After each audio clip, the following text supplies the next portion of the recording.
Ako lang nung kabataan ko. Oh, wow! Parang Talaga? ganun na ganun lang.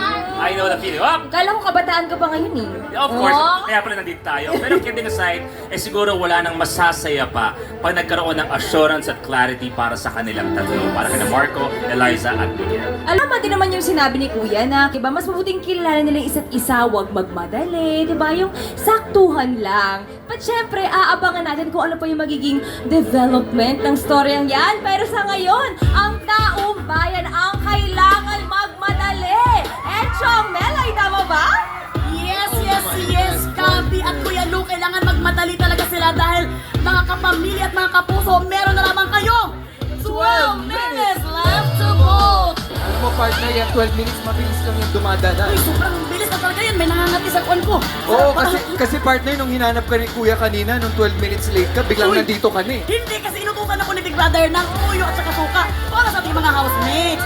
So talagang itodo nyo na talaga ang pagboto ninyo, mga kapamilya at kapuso, dahil mamaya-maya, isasara talaga ang botohan after 12 minutes! After 12 minutes lang, partner. Oo, alam mo, tumatakbo ang oras ngayon. Nako, partner, kausapin mo nga lahat ng Bisaya. Sabihin mo, meron na lamang kayong 12 minutes left to Naalala mo yung nabilin nga 12 minutos nga kuan nga nahibilin sa inyo ha. Dalian niyo pagpaspas mo og boto kay kung dili basig mapindi ang inyong favorito nga housemate. Ako, partner, tanungin mo ako in Bicol. In Bicol go mag 12 minutes ka. Nako, ang mga kapamilya ta dyan sa Bicol, nako, dahin na mo magparahalat-halat pa ta. Munya na ka mo magboto ta. 12 minutes na lang sana ang nawawalan sa Indo.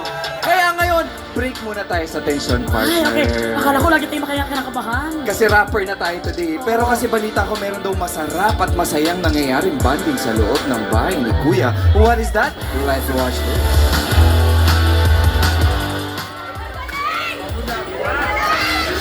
Isang araw sa bahay ni Kuya, ipinatawag sa confession room ang ilang housemates para sa isang task. Housemates, ngayong araw kayo ay sasalang sa North